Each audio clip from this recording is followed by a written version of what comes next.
What's up, guys? Welcome back to another episode of the Talkin Football Podcast. This is episode 21, and we will be doing a week one recap today. I know we didn't have a video this past week, but I am going to have one today, obviously.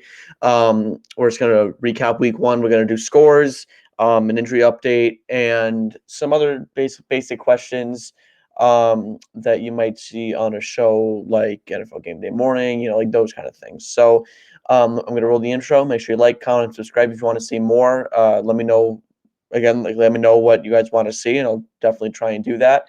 Let me roll the intro, and let's get into it.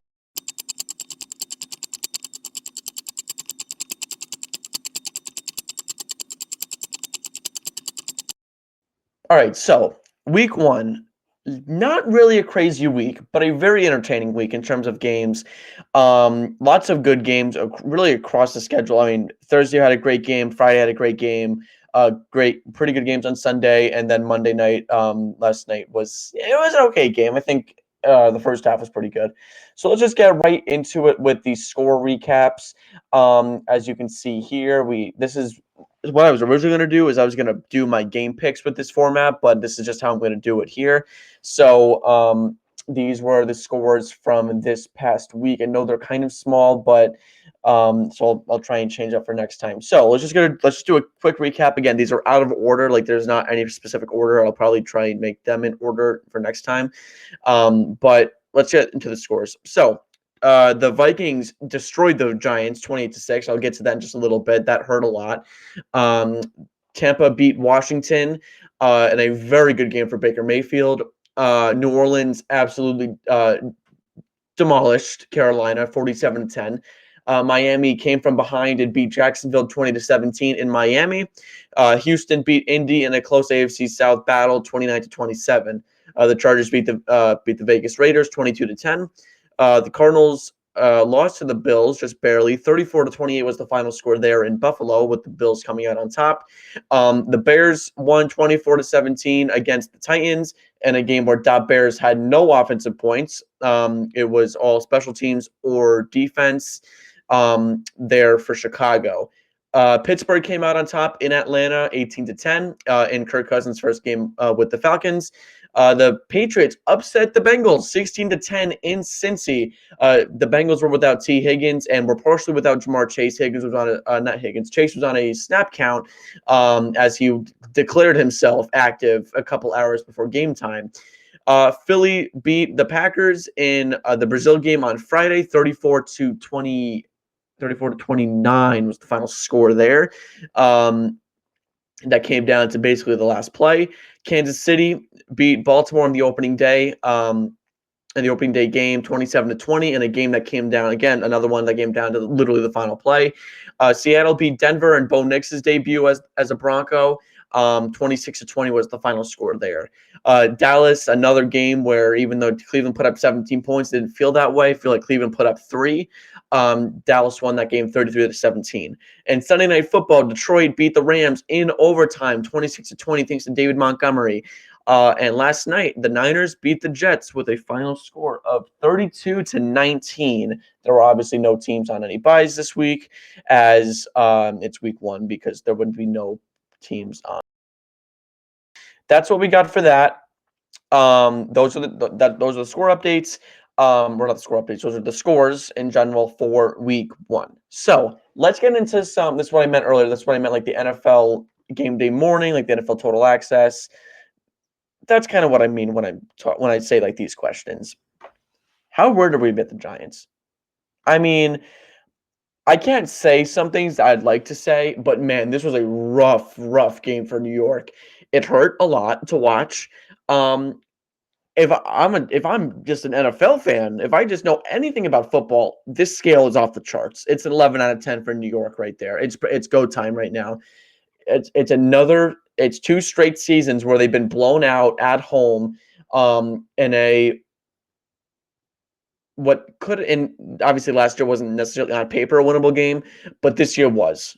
And it was against Sam Darnold, and you made Sam Darnold look like Tom Brady. And give credit to Sam Darnold and Kevin O'Connell. They had a great game plan going into this one, but a little concerning there if you're not a little, very concerning if you're New York.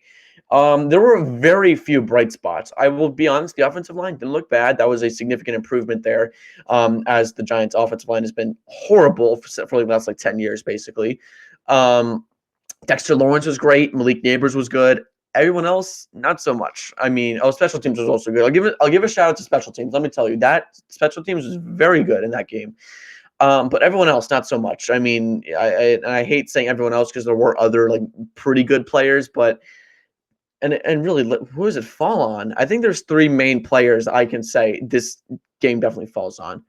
Daniel Jones, well, in terms of players, Daniel Jones, Brian Burns, and Kayvon Thibodeau. Let's talk about Daniel Jones. Daniel Jones looked not good. I mean, that's the best way I can put it. He looked terrible. He looked terrible. It's embarrassing to see him play like this. And I know that he can play better than this. He looked lost, he looked confused, he looked unskilled, he looked unsure. Unskilled and unsure, if I could use two words, those are the two that I would use. He looked very antsy, and I don't know if it's because he's never been used to a clean pocket, so he's used to stepping up. Oh man, it was rough. I mean, so here, an interesting stat from this game. The Vikings had 5 sacks in this game. Only 2 were credited to offensive linemen. 3 were credited to Daniel Jones. PFF said that out of the 5 sacks, 3 were caused by Daniel Jones. That says a lot about the player that Daniel Jones has turned into since he tore his ACL. They should. I mean, it would not be a bad idea to consider a quarterback change in New York. And I hate saying after 1 week, but it's not an overreaction. It's not. It is not an overreaction. The Giants are in trouble if they don't bench Daniel Jones. Then I think I know I said 8-9 for this season. I genuinely think 1-16 is their best shot right now, with their only win coming against Carolina. That's how I feel right now. And again, is this an overreaction? Probably, and I think that's a fair point to make. I'm concerned. If I'm a Giants fan, I am very concerned. I don't even know. Let's talk about Brian Burns and Kayvon Thibodeau. Burns traded from Carolina to New York. Burns got a 5 for $150 contract. That's $30 million a year. The Giants traded a second and a 5th rounder, I believe, to Carolina. Or I think actually they traded a second and a 5th and another 5th in exchange for Burns and a 6th or 7th or something like that. Whatever. Burns and Thibodeau combined 1 QB hit or 1 pressure. That's it. Combined 1. Horrific. Bad. That can't happen again. It can't.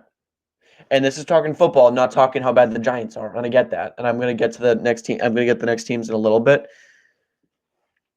This is bad. It cannot happen again. They have a potential bounce back game against Washington, but Washington didn't look bad against Tampa. They didn't. Jaden Daniels looked very good. He did. I'm not banking in on I mean, this is the time for a signature Daniel Jones game. I mean, he's always had Washington's number for the most part. Even if they lose, he relatively plays well against them, you know. The one loss he's had against them was when Dexter Lawrence jumped offside and Dustin Hopkins made a 40-yard field goal after he originally missed the kick. That was a 1 yard. That was a not a 1 yard. That was a 1-point loss. Let's think about that. So coming up this week, Daniel Jones absolutely has a chance to bounce back, but I'm not banking in on it because it was horrifically bad to watch him. Let's talk about Minnesota. First off, I'm going to give a round of applause to Minnesota. Everybody, from the owners to the equipment manager, they pitched a great game. Great game. Not a no-hitter, not a perfect game, but I would definitely say they had this is like one of those games. They had a perfect game, and then they lost it in the 6th inning. That it was a no-hitter until the 8th. Or you know what? Maybe I should, because it wasn't like they blew it at the end. They pitched a perfect game, except that they had 1 walk in the 1st inning. Everything else was fine. That's how I feel about this game. They pitched a perfect game except for the 1 walk in the 1st inning. What's that walk in the 1st inning? It was Dexter Lawrence on that sack, and then the fumble that give the Giants that put the Giants in the red zone where they didn't get anything except for a field goal. This was a phenomenally called game by Brian Flores, Kevin O'Connell. It was executed amazingly by Jefferson, by Aaron Jones, who was phenomenal. Sam Darnold, who played very well. Yards aren't great, but he was very accurate. He was precise. He was on the money. Darisaw and Brian O'Neill should get all the flowers in the world. Defensively, Harrison Smith was great, as he always is. That's normal. The pass rush was getting home. The run defense was phenomenal. Gilmore was, for the most part, pretty steady against Malik Neighbors. Like, they pitched a very good game. So, the big question is, can Minnesota continue this level of play? And that's the test. They have San Francisco next week in Minnesota. Now, if you guys remember, San Francisco came into Minnesota last year with the Vikings were not with Justin Jefferson. He was out with the injury, but the Vikings won, and it sparked a 4 or 5 game win streak, I believe, 6-game win streak with Josh. And then Cousins got hurt. Josh Dobbs come in. So it's not like the Vikings have never beaten this team before. Like, they know what it's about, and they beat them without Justin Jefferson. Now they have Jefferson, but now they have Sam Darnold instead of Kirk Cousins, and that's a significant downgrade. But Darnold knows what this defense is about. He knows how things work. Like, it's not,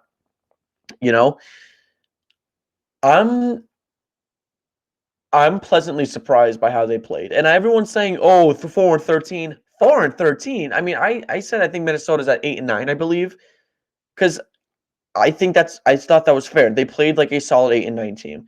They had 21 points. And plus the pick 6. So if we're gonna be realistic about this, I don't think they can play as well as they did against the Giants. But it's gonna give them a ton of momentum, right? And they're gonna play a good team. But one thing I do want to say is if Minnesota doesn't play well against San Francisco, does it mean, oh, it was one good game? No, it means you played a really good San Francisco team. That's what happened with the Jets last night. The Jets played well. They did. Genuinely, in my opinion, they played well. There were some rough spots, but this Jets team is going to be a problem if they can get it together, and I think they can. That's generally how I feel. Anyways, to answer this question, I do believe that Minnesota can continue this level of play. Let's go to the AFC North. Let's talk about Pittsburgh. Pittsburgh, with Justin Fields, went into Atlanta, or basically Pitlanta, because there were so many Pittsburgh fans there, and Kirk Cousins' home debut, and they won. With no touchdowns, they had 6 field goals in classic Steelers fashion. So that brings us to the question. Now, Fields, just so we know, Tomlin said that Fields is the projected starter for next week. They're planning on having him start, and they're going to let Russell Wilson kind of like get fully healthy. I don't think that's the right move. If Fields can continue to play at the level that he did, what's the point of switching? Keep Fields until you need to move. This is exactly what the Pittsburgh Steelers wanted to do. Have Russell Wilson. But if he doesn't play well, you have Fields. And then you have Fields. If he doesn't play well, then you go back to Russ, because Russ had some time on the bench. He recuperated a little bit. I would keep Fields until he's proven consistently that he cannot be that guy. Now, let's just say the Steelers are like, in a couple of weeks, let's say they're 3-4, and Fields has another bad game, or has one bad game, like one egregiously bad game. That's not enough to put Russell Wilson in my opinion. You should just keep Fields until he's proven consistently that he's not that guy. To answer this question, he absolutely is. Now, is he perfect? No, nobody is. No quarterback's perfect. No one is. He's proven that he can be good enough in Pittsburgh. Russell Wilson, in my opinion, would make this offense boring. Fields is young. He's mobile. He's explosive on the ground. He has a good arm. I would keep him in until he's proven otherwise, that he cannot be the guy in Pittsburgh anymore. Fields is the guy, in my opinion, until further notice. How about the Patriots, man? Going into Cincy and beating the Bengals. Beating them. Burrow was back from a what was it? He had a wrist injury last year, right? On his throwing hand, or a hand injury, something like that. Out, and then he was out for the rest of the year, and then he come back, and it was supposed to be, the Niners are not the Niners, the Bengals are a great team. This is the team, Are they? We'll talk about that in a little bit, right after this. So let's talk about the Patriots. So here's the thing. Am I buying the Patriots? I need to see more. This is another thing what I think I need to see more with the Patriots. Now, don't get me wrong. I'll be honest. I had them at 4-13. They're not a 4-13 team. I mean, they might be. They still can be. I need to see a little bit more before I put all my eggs in their basket because I'm not buying it yet. Brissett played well. The defense was pretty good. Obviously, I mean, if you're allowing the Bengals to only 10 points, doesn't matter if you have T. Higgins or not. 10 points for the Bengals is at home too, especially. So I'm not really too concerned. Like I'm just saying here, the Patriots are like Arizona. This is a team that's going to give you everything they've got because they have nothing to lose. Because they're not necessarily fighting for a top pick. It's not after this week. After this week, I mean, this is a team that's ready to win. Or, okay, let's pump the brakes on that. They're not a team ready to win. They're a team that can win big games. They can win games with pressure. So they're not fighting for a top pick. So they have nothing to lose. They're going to be like an 8 to 15 pick. So they have nothing to lose. They're going to go out and give you everything they've got. That's what the Cardinals are going to do. They're not going to be a top 5 team or a top 5 draft team. They're not. They're going to be like an 8 to 15 range. That's and that's what they did in Buffalo. I mean, the Cardinals really had a tight game with the Bills, and they played well. I mean, and they did blow a 17-3 lead, yeah, but you know, it's not like the Cardinals were bad. They were good. So overall, I would say the Patriots. I wouldn't. If I was like a fan of who's like a mediocre team, if I was a fan of the Bills and I saw the Patriots, I wouldn't be scared. I would just know and be like, we need to play them hard, or else this could be a trap game for us. And that's what the Patriots are built on. This team is built on trap games, and if they can build on that, then New England, they might be closer to competing than we actually thought with Gerard Mayo. Is it time to worry for the Bengals? I'm going to answer this once, and I think everyone should know it by now. It's not. The Patriots played hard. They did. Cincy, not so much. They put 10 on the board. They only gave up 16, though. So it's not like they got blown out at home. They lost by 6 to a solid Patriots team that came in and really gave it their all. And it's the same old song and dance with the Bengals. Bengals are Super Bowl contenders. They're going to make a deep playoff run. This team is loaded. And then you lose week 1, and all of that goes away. No. Let's be real here. It's not time to worry for the Bengals. It's not, okay? I mean, let's be real here. It is not time to worry if you're the Bengals. You just kind of have to let it go out. Joe Burrow, in the first 2 weeks of the season, I saw the stat. He's like 1-9-1 in the first 2 weeks of the season. I don't think that's accurate. It's something like that. He has a significantly more losses than wins in the first 2 weeks of the season. It happens every year. Even after they lost the Super Bowl, they started out like 1-3, and they ended the year like 12-4, 12-5, or 13-4. Like, come on now.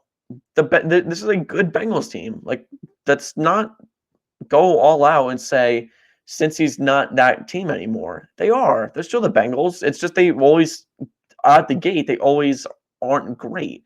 And I don't really know why that is. I don't know if it's because Burrow's not getting enough playing time in the preseason, or I don't know what it is. So they should find a solution to that problem very quickly.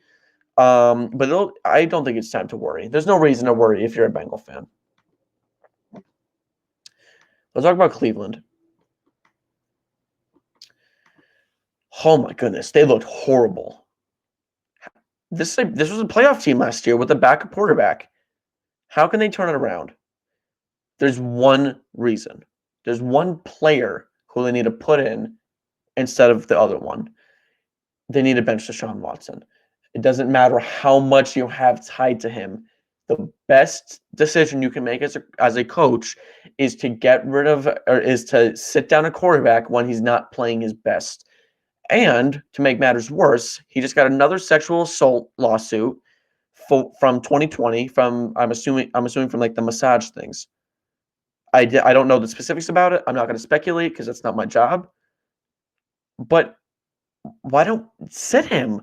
Put in Jameis. Please put in Jameis Winston. If he plays well, which I would expect him that he would, great. Even put in Tyler Huntley, put in Thompson Robinson, put in one of those guys. Don't put in Deshaun Watson. He's been terrible ever since you traded for him. He's been terrible. Terrible. He's been horrible. And that was just shown yesterday. I believe his QBR was under 10.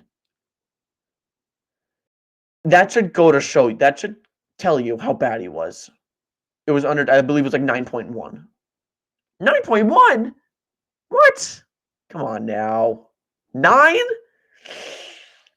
That's how they can turn it around. It's not the defense. They're playing Dallas. I'll be honest, I thought that Dallas wasn't going to be good.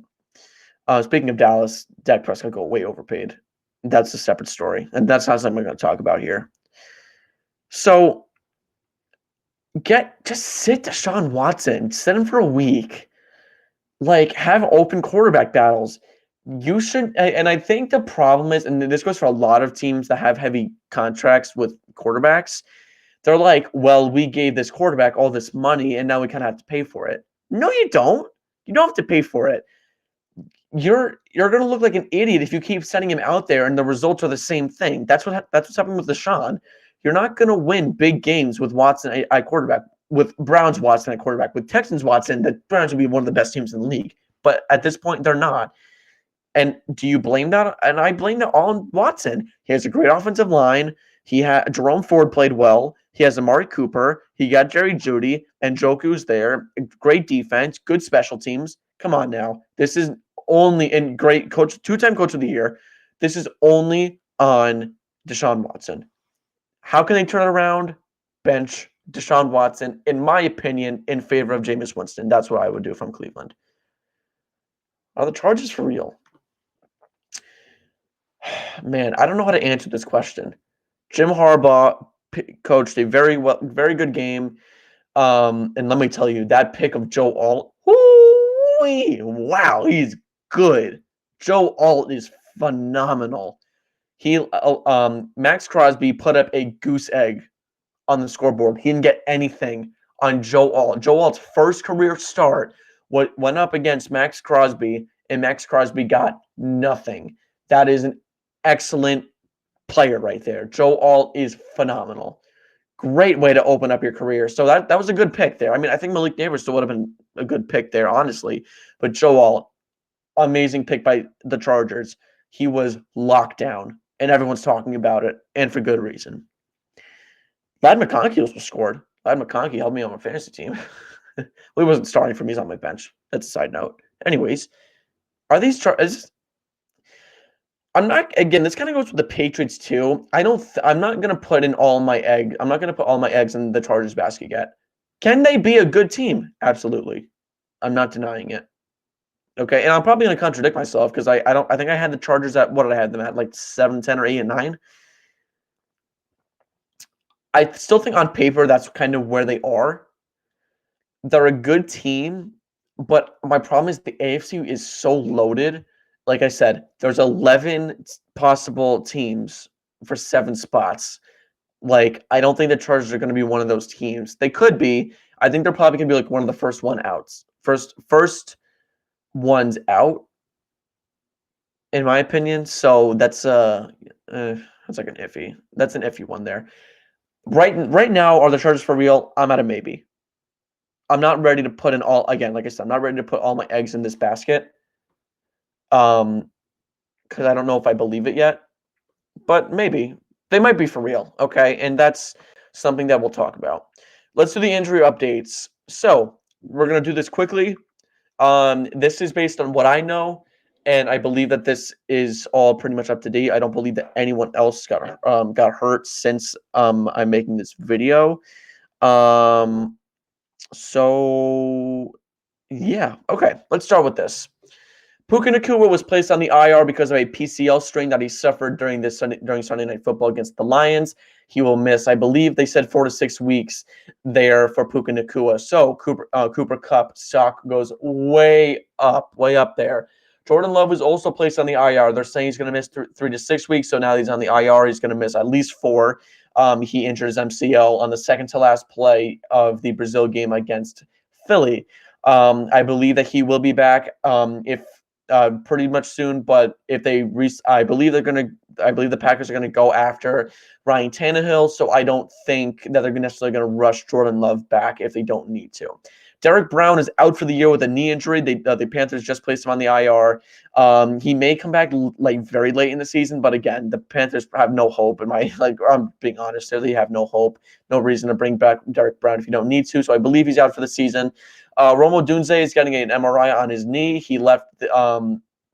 He had 1 catch for 11 yards in his rookie debut. CMC has a lingering calf issue, as well as an Achilles issue.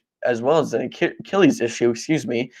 He was surprisingly, in my opinion, ruled out of the Monday Night Football game yesterday, but it didn't really matter for the Niners. They still came out with the dub. Jordan Addison was ruled out of the Giants game with a knee injury, but according to the Vikings, they believe that he avoided a major injury, so good news for Addison there. Steve Avila is likely headed to the IR with an MCL strain. This came out this morning. He is a guard for the Rams, if you guys aren't familiar with him. A very good one, too, I might add. So that's a significant loss. Another one for the Rams. So Avila and Nacua are both out for the Rams, unfortunately for them. Okay, so what I've thought about doing, and you're going to see this. So I have two awards that we will be doing on week recaps. First, we have TFP Dog of the Week. So what is the Dog of the Week? What is that? Because this is new. I was thinking to myself, I was like, what can I do to make these week recaps stand out to my fans? So I was like, you know what? Let's do this. Dog of the Week is a player who's gritty. He had a phenomenal game. He was gritty. He had a great game. Lots of swagger. And he checks all the boxes in terms of personality. TFP Dog of the Week, week 1, goes to none other than Jordan Mason. Jordan Mason, running back for the Niners. He was fantastic yesterday against the New York Jets on Monday Night Football. He was phenomenal. I'm supposed to say versus New York Jets, not S New York Jets, so that's on me. He was phenomenal. 28 carries for 147 yards, a rushing touchdown, and he put on a catch for 5 yards as well. He is the perfect Dog of the Week. He was given notice that he was going to be playing on Friday, which a lot of he got asked a lot during his press conference. I mean, a lot of reporters were like, "So you were told on Friday you were going to start?" And he was like, "Man, I don't want to talk about this. Like, talk about how good I was. Talk about how we won. Like, I don't really care about this." And he said, "This is why I hate the media." And I don't blame him. Anyways, Jordan Mason, congrats on being named Talkin Football Dog of the Week. He played absolutely phenomenally. There were many other candidates, I'll be honest, for Dog of the Week. Baker Mayfield obviously being one of them. Tyreek Hill being another one. There were many different players that could have gone for Dog of the Week, but I thought there's no way I could go. There's no way I couldn't pick Jordan Mason after his fantastic game yesterday. So on top of Dog of the Week, I have my overall Talkin Football Player of the Week. So TFP Player of the Week.